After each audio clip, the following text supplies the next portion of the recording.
What's up, guys? It's time to put this truck to the test. You guys know I've done a lot of upgrades and we're planning on a cross-country trip. Figure 5,000, 6,000, 7,000 miles. I got a few places I gotta go and it's pretty exciting. Now, here is this highly modified AT4X. Now, you guys have seen all the upgrades I've done. The biggest thing being weight loss program. That's primarily the reason why I'm doing this, because all this stuff is kind of new. And I just tuned this truck, has an additional 125 horsepower, probably has somewhere in the neighborhood of 1,100 pound-feet of torque, I'm assuming. I don't know because I haven't really asked that question. But next year, hopefully, you'll see the exterior redone on this truck too. So stay tuned for that. But I got a few things I gotta pack up. I got some cleaner products in here, got some of my tools, and I have to go back here because I have to get some fluids right here. So I gotta grab all of my coolant and water. This is distilled water. I'm gonna bring some coolant just in case. Can never have too much stuff. Also, I'm gonna grab this guy. This is my oil fill.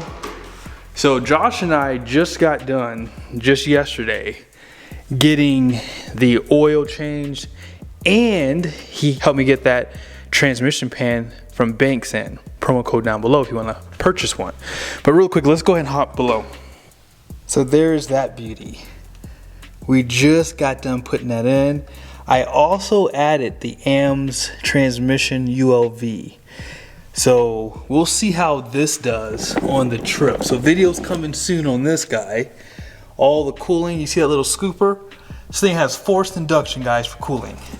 Also down there, you can see I have that PPE filter. I did a video on that with the relocate kit. I don't have a promo code for that. You guys also know I have the oil pan that's been doing great. So we'll see how the temperatures are with the transmission, with the oil pan, all this good stuff. Now up in the engine bay, we're gonna top off the coolant one last time before the trip. But yes, you guys see I have the Banks quarter intake. I have the hot and cold side boost tubes, turbo inlet is right there. All that's through Banks. I also have the Derringer, so we're gonna be using that on this trip too. And then I have the weight loss program. So 5-inch exhaust, I have an upgraded downpipe. I have the up pipes also done. And I just cleaned out my VSC catch can for the trip. So when we get back, you guys will see the miles that we do. I will check this. So there was nothing in there because I've only put maybe 1,000 miles on the truck since I gotten all this stuff done with weight loss and the VSC. And then you guys see that delete for the CCV down there. And whew, there's probably other stuff I've forgotten about, but that's all I can remember off the top of my head now. So yes, the only negative thing that I didn't have time to get to was my alignment. So my alignment, my steering wheel is a little bit cocked. My truck is basically 2 years old, a little bit over 2 years old. So I probably should check the alignment, but figure next year I'm gonna probably be getting new wheels and tires. And you heard that correctly. I'm getting new wheels because you guys know I hate aftermarket wheels because I've always had issues in the past. So I always try to pick a truck I like enough to just run the factory and just lift it or whatever and just get bigger tires. But if I don't get new wheels, maybe I'll just powder coat these all black. And yeah, we'll see. But hopefully everything is good. I've been driving the truck as much as possible just in case, so I could check anything off here home because I have people who can help me. And obviously, yeah, I also did my fuel filter, so that's done. And then next year I might do a fast system. I'm not 100% sure yet. But let's go check out the trailer because we're gonna be towing somewhere in the neighborhood of 10,000 pounds. So you guys know I have a 28-foot race trailer. Once I get everything loaded in from the garage, plus the car, figure about 10,000 pounds, we should be there for sure.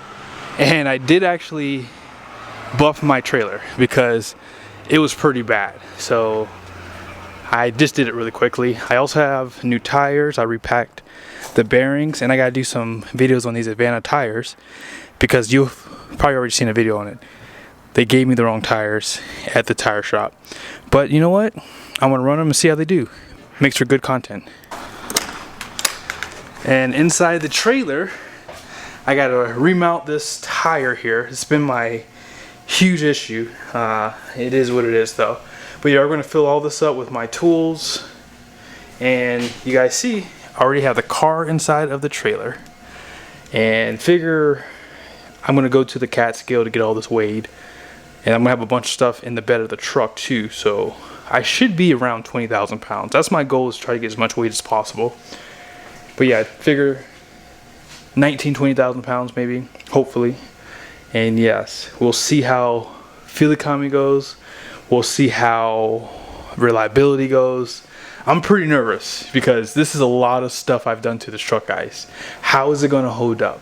And you know me, I'm not nice to anything I own. I'm going to run that truck hard. So if something happens, pray for me.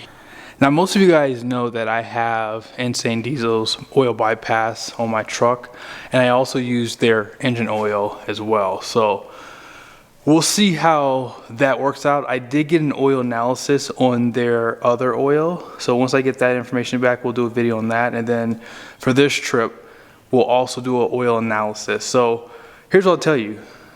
The oil, when you do check it, even after a few hundred miles, it's still like the exact same color. Now this oil is a little darker than your Rotella, basically. I think that's what most of you guys probably use in some cases. But yeah, the Rotella 15W40 is like golden. And this stuff is like more of like a dark gold color. So it looks darker early on. Now the one I switched to is a non-petroleum. The first one was like a greenish color. And I think it's because of the tungsten in the oil. But this one being non-petroleum, I'll do some videos on that too, why I switched. But yeah, there's just a lot of stuff done to this truck. The goal here is to try to build a bulletproof GM truck to see if I don't have the same issues other people are having. You guys know that the oil cooler failures are still happening. I'm hoping that some aftermarket companies, Banks, comes out with something for that. So once that happens, I think my truck will be 100% bulletproof. Now, obviously, the other issue on this truck is the transmission. Now, I'm adding a lot more horsepower and torque. Am I going to have any issues with this truck? That is the goal. You guys know I'm going to push this truck up the grades. We're going to see how it does.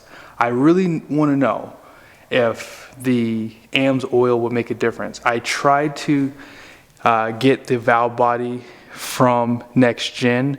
I reached out by email. No one responded back to me. I forgot about it too, so I never followed up. So unfortunately, that was supposed to be done on this truck. But I didn't have time to get in touch with them to see if they're willing to work with me. Obviously, I'll pay for it.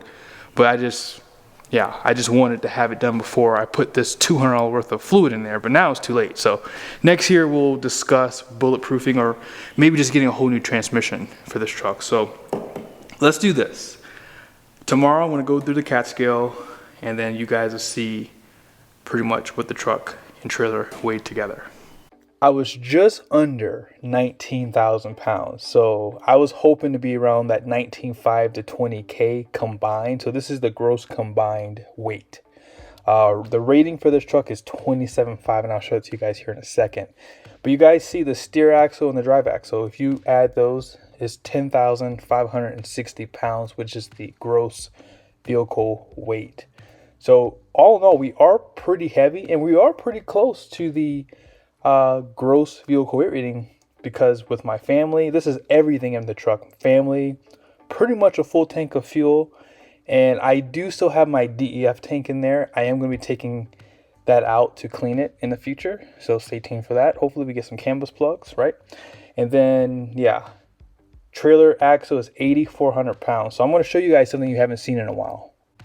When was the last time you've seen this spreadsheet? I used to use this all the time with my RV reviews, but I haven't done those in a while. But here are all the numbers. So you guys will probably notice that my payload is a little bit higher compared to what it was from the factory. And I'll explain that here in a second.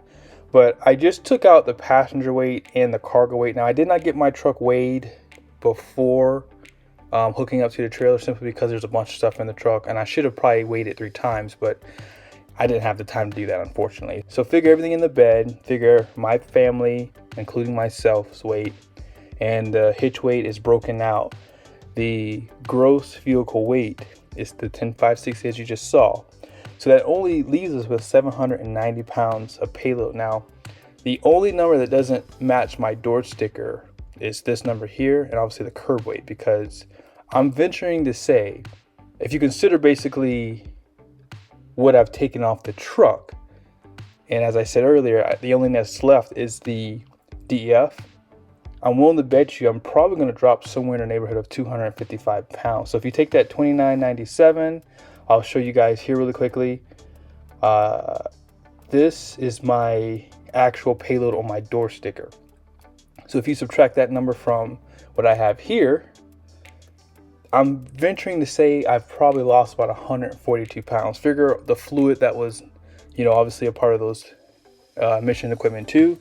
All that stuff is gone. So yes, like I said, this is actually probably pretty close. I'm probably a little bit high here on the hitch weight, but with all my tools, I brought a lot of stuff. The power washer, everything I had was in the trailer. So I think that we're pretty close on the numbers, but I hope you guys liked the video.